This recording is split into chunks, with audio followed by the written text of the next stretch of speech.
dua perkara yang menyentuh tanggungjawab KPDN secara langsung. Yang pertamanya adalah keputusan dasar semalam dalam mesyuarat Jabatan Menteri adalah perluasan penyaluran subsidi diesel kepada para peniaga kecil yang mempunyai kenderaan diesel jenis Jeep dan juga pickup yang didaftarkan atas nama perniagaan ataupun syarikat di bawah kelas kod persendirian syarikat. Kita tahu sebelum ini syarat kelayakan bagi dua mekanisme subsidi diesel ini, kalaulah untuk contohnya budi diesel diselaras oleh MOF, budi diesel ini adalah untuk kenderaan-kenderaan diesel yang berdaftar atas nama individu. Itu syarat kelayakan sebelum ini. Dan bagi SKDS pula yang dikawal selia oleh KPDN, manfaat ini diberikan kepada syarikat pengangkutan dengan kod barangan, bukannya pengangkutan barangan, bukannya persendirian. Pertama, mestilah atas entiti perniagaan, tetapi kodnya itu adalah untuk sama ada pengangkutan awam ataupun pengangkutan barangan keperluan pengguna. Jadi ada syarikat-syarikat milik peniaga-peniaga kecil kita ini, mereka daftarkan kenderaan diesel mereka atas nama perniagaan, tetapi kod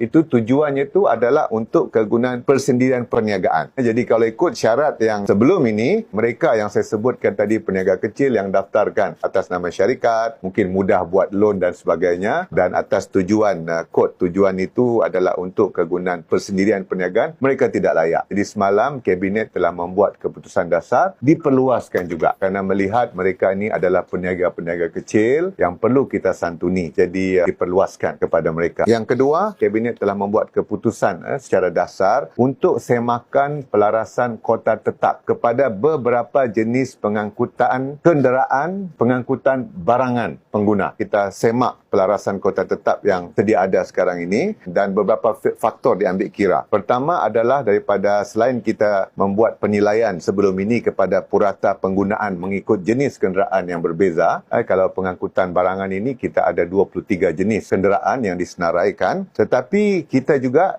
telah diminta untuk melihat beberapa faktor lain dalam kita membuat pelarasan yang terkini, iaitu antaranya mengambil kira faktor teknikal. Lihat kepada contohnya aspek BDM, berat dengan muatan, yang kedua kapasiti enjin, yang ketiga tentang kategori lori, tahap penggunaan bahan api serta pola operasi kenderaan. Sebab ada kenderaan, jenis kenderaan itu sama, tetapi BDM-nya berbeza. Jadi kalau sebelum ini jenis pengangkutan itu ada satu kota tetap yang seragam, yang sama, sedangkan dari segi penggunaan kita tahu kenderaan pengangkutan dengan BDM yang lebih besar dari segi berat, saiznya dan juga saiz muatannya, maka sudah pasti penggunaan bahan api itu akan lebih banyak. Kabinet telah membuat keputusan supaya kita membuat pelarasan kota tetap, bukan hanya melihat kepada purata. Penggunaan sebelum ini, we have the